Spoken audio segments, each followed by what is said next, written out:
friends, my name is Dean Thompson. Welcome to another Escape to Gaming. Today I'm finally back in my new studio. I've actually had some time to move into my new house, which I just bought, and I wanted to set up a little gaming room slash art studio where I can create my art and do some classic gaming and do my YouTube show, which I'm doing now. So this is going to be kind of a channel update today to let you know what I've been up to and what my plans are. So I started this channel, first show I think I aired back on November 29th of 2012. So I've only been doing it for a little over 7 months or so. It's new. I didn't know if anyone would even watch the show. I just was so enthusiastic and excited about sharing the passion of gaming with many of my YouTube friends. And I love their channels. I just get so taken in by the wonderful content, whether it's gameplay or if it's personal commentary on games and first impressions, unboxing videos, collectibles. It's no end to how fun it is. It's a whole world within worlds of gaming, which I never had before. In the old days it was just your console, your game, and your buds would come over on the couch and play your split screen games and what have you. That was a lot of fun, but gaming and the community overall has kind of shifted into more of this this global network. So I get friends in Europe, I get friends in Australia, all over the US, and it's just really cool to stay in touch with your friends and to share what you love about gaming. So I'm a casual gamer. There are times where I was much more hardcore and did put a tremendous amount of time in.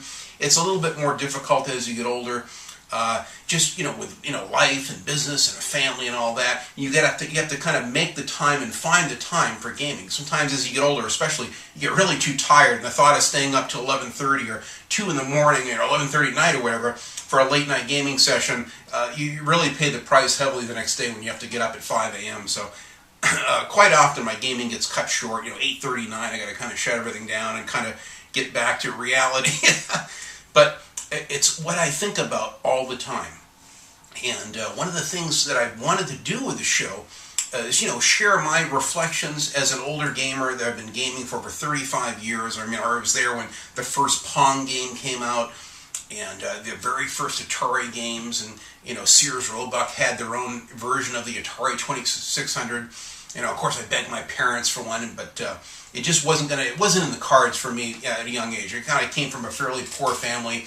We didn't really have the money for that. To me, only rich kids had consoles and all that. So you spend your life really wanting, of course, what you can't have. Grass is always greener on the other side, I suppose. So, but I got to enjoy my friends' consoles, and I've lived, like I've said in some of my older rants, a lot of my time in the arcades. Going to movies, seeing every new film that came out virtually from, the early to mid-70s on. I would get on my little bike and wheelie down to the, the movie place and see my favorite film, go to the arcade in the theater or after the movie or before the film, and it was just a world of fun. So I've been around gaming a long time, and I get inspired, through Classic Game Room and Mark Bustler and other people that have been doing it a long time as well. There's many wonderful retro channels on YouTube, and I take my hat off to all of them. They've been very inspiring for me, even though I don't play a lot of those old, Super NES games anymore, and Sega Genesis, and a lot of these wonderful systems and games that many of you guys have out there, and still can talk,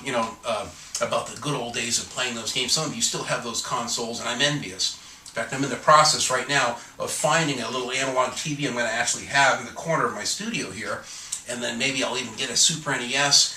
I found out you can still get through Walmart.com a brand new, one of the newer slim PS2s, actually quite affordably for a fraction of what I paid for mine in '95. I think I paid $729, my God, for a couple games, an extra controller, memory card, and the very first PlayStation back in '95. So the prices of gaming is actually the cheapest it's ever been. The availability of games is fantastic. There's just a complete gluttony, a cornucopia of games available for all of us to enjoy. And because I started so late getting an Xbox 360 back in '09 and even later to get a PS3, I'm way behind. I just can't catch up. So I get excited like a kid in a candy store. I see all these new games. Oh, I want that one. Oh, I got to have these two here. Oh, they get a sale. I'll scoop up another 8 of these. And it's fun, but quite often there just isn't the time, realistically, for me to do it. So I'm considered a casual gamer in that respect because I can't put in, 8, 9, 10 hours a day like many of you guys can. And my hat's off to you. If you can do it and stay afloat and have a family and survive, I think that's fantastic. It's something that when I get downtime, like I've actually had a couple days off here this week, so I said I'll make a couple videos. I made one of my reflections of multiplayer and split screen in the old days, and I wanted to do this channel update. So one of the reasons for this channel update is just to kind of let you know where I'm at in time, what I'm doing. Again, I just relocated. I just set my new studio up. This is the very first episode with the new studio. Now you've noticed that I've omitted, they had a big silhouette of a controller in the back. I actually opted to omit that from my set because I'm going to be doing gaming art. Now I've already kind of uncovered this and revealed this earlier in an earlier episode, but the gaming art is very important. In fact, I'm going to, I have some pictures which I'll show you here of my studio. It's just a very small room, but I have another wall opposite where I'm at right now. I'm looking at it right now, and I have a wall easel set up, and I'm going to start doing my car art again, which I'm really excited. It's the first time I've actually had a place to do it for years now. God, it's been over a couple years, so I'm really excited about having a new art studio, and I want to start doing this gaming art. I mentioned before, the old Doom posters, do a cutout, contour cutout. Many of you have seen my automotive art. You can see it on deanscoolcars.com. That's cool with a K and cars with a K. And on that website, you'll see many examples of some murals I've done, a lot of automotive related stuff, and a couple other little signs and retro signs and what have you that I've done on there. But I'm really pumped about doing a wide range of gaming art from all your favorite characters and villains, and I have to be careful about doing logos and trademarks and things like that, but I'll find creative ways around it. I can do custom orders, so I'm going to be rotating. Occasionally, I'll take this sign down, and in its place there's a matching bracket. I can hang, whatever my latest piece is, and that's my reasoning for leaving off my little silhouette of the controller. Actually, it's kind of an Xbox 360 controller, which is my favorite. And so I feel bad that's not there, but I think you'll enjoy the array of art that I'll have coming. So that's going to be coming soon here in the next couple months. Like I said, I started the channel back last fall. It's been kind of going through a metamorphosis. I didn't know, what direction to go. Initially, my original opening was much longer, and I cut it down to about 30 seconds. It was just too long, so I'm new to the whole thing. I'm kind of a caveman with the technology. The Sony Vegas is the editing software of choice that I've been using on my old, 05 Windows XP, so it's a little slow and a little cumbersome to work with, but it works real well. And I love the process of putting together these videos and sharing my feelings and reflections and impressions of gaming, from yesterday and today and the new games that are out. And the future, what's coming in the future. I'm really pumped about this new, the new PS4 and the Xbox One. There's many new details I'm dying to hear more about. And the game lineup that's coming up on launch day, as well as the game lineup that's coming out the next year or so. We get many new promised exclusives from Microsoft and Sony. I'm very excited. It looks like we'll have a couple years of PlayStation, the PS3, and the Xbox 360 games as well, which I think is fantastic. So that's what kind of the purpose of my show, is just to give my impressions from the perspective of an older gamer. If you like some of my thoughts and feelings on games, then I hope that helps. I hope that helps out. Now, one of the revelations that I've just come to recently, aside from my gaming, is a lot of my friends, we share a lot of the same, humor and interest in pop culture and science fiction movies. Aliens, Colonial Marines came out, so now all of a sudden everyone's talking about the original Alien movie and Aliens that James Cameron did. We got this fantastic new reveal trailer that came out through the PlayStation 4 press conference, and I was really excited. I just was really excited. I'm an enormous Mad Max fan. Even my license plate has Mad Max on it. I was there in '79 seeing the very first one at a drive-in theater. Later, I saw The Road Warrior the first day it came out. I was very excited. I'm an enormous fan of the apocalypse, that kind of science fiction. I think that the Mad Max and the Road Warrior was kind of a quantum leap from where the $400,000 made Mad Max was. They spent over $4 million to make the Road Warrior, and then they made it a third one, which is actually not bad. Kind of deviated from a lot of the car stuff. But I'm really excited about this new Mad Max game. And on the Twitter feeds and Facebook, I realize that many of my friends in their late 20s or 30s, they haven't even seen it. They've never saw Mad Max or Road Warrior. So I find myself kind of giving some advice, like, "Oh, dude, you've never seen this? These are cult classics. You got to see these." And again, my opening, my intro in the beginning has the Escape from New York theme from John Carpenter. I had a couple friends that had never even seen that. I was shocked. And the Escape from LA movie was kind of cheesy to follow up, but it still had some interesting concepts, and it was a lot of fun with Kurt Russell, pretty much reprising that role from the very first Escape from New York film.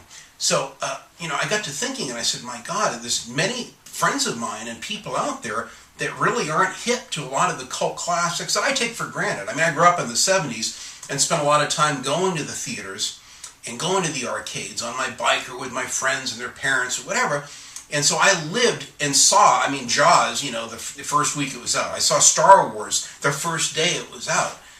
The Alien film that came out in '79 that Ridley Scott did, I saw the very first day it came out. In 70 millimeter with Dolby surround sound. 1/3 of the theater was so terrified they literally got up and left about a fourth of the way of the movie. It was just too intense. I tell my friends, "Oh, I saw it on TV, that movie ain't nothing." Well, you kind of had to be there at the time and see it on a big screen. So what I'm able to do is I have a vast resource of information and knowledge on movies. I worked in the movie studios for years in Los Angeles as a set painter and a standby set painter. I've done a lot of graphic design work as well for big Hollywood film wrap-up parties. We get done doing the movie Hot Shots, Grand Canyon with Steve Martin, many of these films. And then we'd have these big, $500,000 Hollywood wrap-up parties. And I was in charge of designing all of the graphics and these huge set pieces. And usually you take something from the film or logos, we blow them up, cut them out of foam, paint them, and you do these elaborate, artwork in signage and graphic design stuff, and it'd be used for one day, and it would be, frankly thrown out or destroyed the following day. So it's kind of a waste. But it was just neat working in Hollywood. The Alien 3, we reshot the end of it at 20th Century Fox when I worked for them, and it was really neat to go in and see the set. And then when I watched the film on Blu-ray now, I said, God, I remember, the set painting on that job, and some of my friends worked on that particular set, and it was kind of neat to be able to have them kind of get me in and see, because I was a big Alien fan. So it's just, I love films, and I love television. And so I'm thinking about doing a little spin-off show. I'm still going to continue the Escape to Gaming show and, my passion for gaming. But I think that I can bring to the table a lot of fresh insights and a really in-depth look at movies. I know a tremendous amount about them. I have over 5,000 films in my personal library between original old rare VHS, thousands of DVDs, and now I'm starting a pretty good Blu-ray collection.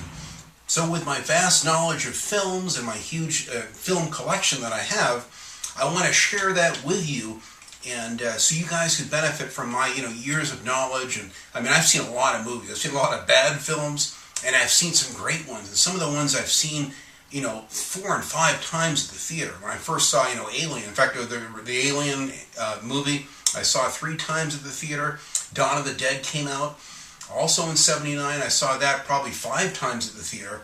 And then, saw them many, many times in VHS and when they came out on DVD and widescreen DVD and all that. So I invested quite a bit of time with movies. I'm fascinated with film, that they can capture, because film really captures a time period. You want to go back in time in a real-time machine? Watch an old TV show or a movie from the 60s or 70s. You will see whatever was the contemporary pop culture at that time is portrayed very carefully with the costume designers, the set painting. You'll see the signs, the vehicles, the hairstyles, sunglasses, clothing, the slang, the political environment at the time. It's all reflected in these time capsules, which are old TV shows and movies. And I find it just fascinating. I never get tired. I've probably wasted a tremendous amount of time in this. My video collection, I could go out and buy the most expensive Corvette convertible with every option on ever made for what I've spent just on this video collection. It's almost embarrassing to say that, but I've just spent years investing in this collection of films, and I want to share my knowledge with you. So I'll come out with a top 10 or 20 greatest sci-fi films, cult classics, old 70s films, more current Quentin Tarantino movies, like Death Proof, Pulp Fiction, stuff like that. And I'll go over what I like about them, little inside bits of information on them. I watch a lot of documentaries and commentaries that are provided in quite a few of these special features on the DVDs. So, I have a lot of knowledge, plus inside information when I worked in Hollywood on a few of them. I was fortunate enough to get a lot of inside, dope on quite a few of these films and actors and stars and writers and directors. So I love the process. I've seen them filming several, TV shows down there, and saw tons of actors. I can't even count, 30 or 40 actors that I've seen casually just in restaurants, on the street, rock stars, what have you, and I lived and worked in Los Angeles. So I want to kind of make a special little spin-off show and showcase what I think are fantastic films and even a few TV shows that you guys have got to see, because I think that you'll get so much out of it and you'll thank me for it later. So it's just something that, it's not a money thing for me, it's a hobby, but I love to share my years of experience and knowledge, whether it be art or whether it be gaming, certainly, and especially my knowledge and love for film and cinema. I think I can bring something to the table that many of you guys can benefit from. So I've already kind of hipped a few people to several good movies just in the last couple months that they never saw, and I couldn't believe it. I just take it for granted. I just assume everyone's seen the same films that I have. And some of us have seen some of them that on television, where they put in commercials and they hack the shows all up. AMC and a lot of these channels, they just do a god-awful job destroying the films. And they'll arbitrarily cut out 25 minutes out of a film to put in more commercials. So you're talking to someone that's seen a lot of these films firsthand at the theater. I have uncut versions of these films, a lot of them on VHS, and I taped personally out from movies and channels. Tons of Blu-rays and DVDs and all that. So this is something, it's a new thing. I'm working on a brand new intro right now with new music, everything. It'll be really exciting, and I hope you guys will find it interesting. So between the gaming art and this new little spin-off show, I'm really excited. I hope you guys will be as enthusiastic for it as I am in doing it. So please let me know in the comments of things that that you'd like to see in that respect. Top 10 or 20 list of your favorite car chase films, sci-fis, apocalypse type movies, what have you. I can talk about it all day long, and I'll show pictures and stills of the boxes and videos and scenes from the film, stuff like that. So I'm really excited about it, and I hope you guys are too. So anyway, that's my little channel update. I want you guys to have a wonderful summer. It's been really hot here in Northern California lately. It's been 111 degrees on the 4th of July. It was really warm, so I got the AC cranked in here right now. It's really nice. So enjoy your summer. Enjoy some wonderful films and TV shows, and certainly enjoy those games, guys. Thanks again for watching.